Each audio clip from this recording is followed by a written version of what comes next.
रीवा में 3 वर्ष पूर्व कलेक्ट्रेट के सामने हुए हत्याकांड के मामले में न्यायालय ने 3 दोषियों को आजीवन कारावास की सजा सुनाई है, जिसमें से एक आरोपी फैसले से ठीक पहले न्यायालय परिसर से फरार हो गया।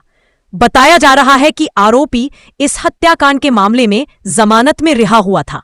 मामले के संबंध में जानकारी देते हुए अतिरिक्त लोक अभियोजक डीएन मिश्रा ने बताया कि 3 वर्ष पूर्व आरोपियों ने पहले कॉलेज चौराहे में मृतक के साथ मारपीट की थी और उसके बाद बांसघाट में मृतक प्रेम सोंधिया को चाकू से गोद डाला था, जिसके बाद घायल अवस्था में युवक को संजय गांधी अस्पताल ले जाया गया था, जहां उसकी उपचार के दौरान मौत हो गई थी।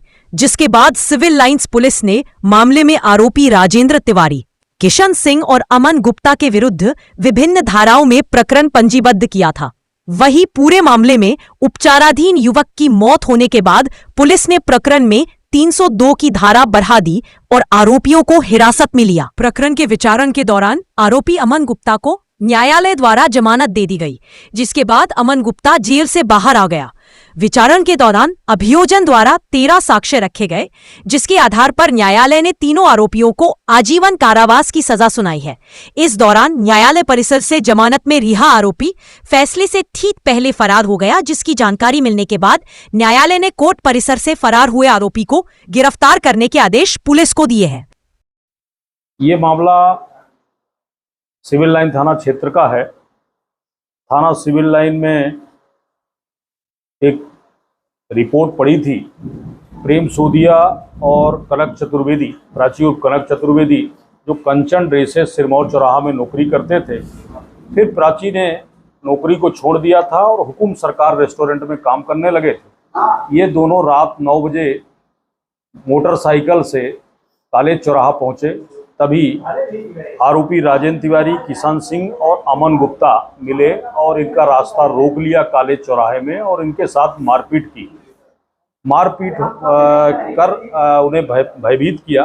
तब प्रेम सोंधिया ने अपने साथी घनश्याम शर्मा को टेलीफोन लगाकर बताया, तो घनश्याम शर्मा अपने मित्र विश्वास राज पांडे को साथ में लेकर कॉलेज चौराहा पहुंचा और बांसघाट में रह रही कनक चतुर्वेदी को छोड़ने के लिए जैसे ही पहुंचा, तो पुनः तीनों आरोपी राजेंद्र, किशन और अमन गुप्ता पहुंचे और आगे गाड़ी लगाकर रास्ता रोक लिया। कॉलेज बांसघाट जो है वहीं पर पुराना बस स्टैंड है, सिविल लाइन थाना है, कलेक्ट्रेट कार्यालय है, काफ़ी व्यस्तम एरिया है। और रात को 9 सवा 9 बज रहे थे। तीनों ने रोककर हाथ मुक्का से मारपीट किया और राजेंद्र तिवारी ने चाकू निकाल करके घनश्याम शर्मा के सीने में 2-3 बार किए, जिससे वो लहूलुहान हालत में वहीं पर गिर गया था। और तीनों आरोपी अपनी स्कूटी लेकर के तो कॉलेज चौराहा के तरफ फिर भाग आए। और इसके बाद उसके घनश्याम शर्मा को प्रेम सोंधिया, प्राची उर्फ कनक और विश्वास राज पांडे अपनी मोटरसाइकिल में बैठाल करके संजय गांधी अस्पताल ले आए और संजय गांधी अस्पताल ले आए, जहाँ पर डॉक्टरों ने 10/8/2023 को इसे मृत घोषित कर दिया गया। फिर इसकी रिपोर्ट थाना सिविल लाइन में की गई, तो सिविल लाइन पुलिस ने तत्परता पूर्वक इस पे पहले मर्ग क्रमांक 28/23 कायम किया और इस केस की विवेचना मिथिलेश यादव के द्वारा प्रारंभ की गई और थाना सिविल लाइन में अपराध क्रमांक 429/23, धारा 294, 341, 302/34 का मामला रजिस्टर्ड किया गया। विवेचना की गई और विवेचना के पश्चात न्यायालय में चालान पेश हुआ और चालान, चूँकि ये मामला सेशन ट्रायल होने के कारण सेशन में उपार्पित हुआ और ये मामला 19वें अपर सत्र न्यायाधीश श्री अशरफ अली की अदालत में आया, जिस पर मेरे द्वारा पैरवी की गई और इस पे कुल 13 साक्ष्यों के कथन कराए गए हैं और 13 साक्ष्यों कथन कराने के पश्चात अपराध प्रमाणित रहा, जिस पे तीनों आरोपियों के विरुद्ध माननीय न्यायालय ने दंडादेश पारित किया है। तो 302 में तीनों आरोपियों को आजीवन कारावास और 10,000 रुपये जुर्माना न अदा करने की स्थिति में 6 माह का अतिरिक्त कारावास, 323 में 1 माह की सजा और 100 रुपये जुर्माना न करने पर 15 दिवस की सजा अतिरिक्त भुगताई जाएगी। 341 में 1 माह की सजा और 100 रुपये का अर्थदंड न देने पर 15 दिवस के अतिरिक्त कारावास की सजा सुनाई जाएगी।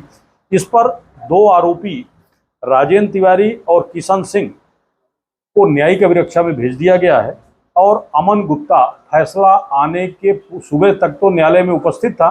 जैसे ही फैसला बाहर आया माननीय न्यायालय से फरार हो गया है, जिस पर माननीय न्यायालय द्वारा पुलिस अधीक्षक रीवा को और थाना प्रभारी मनोरमा को आरोपियों के विरुद्ध गिरफ्तारी वारंट जारी किया है।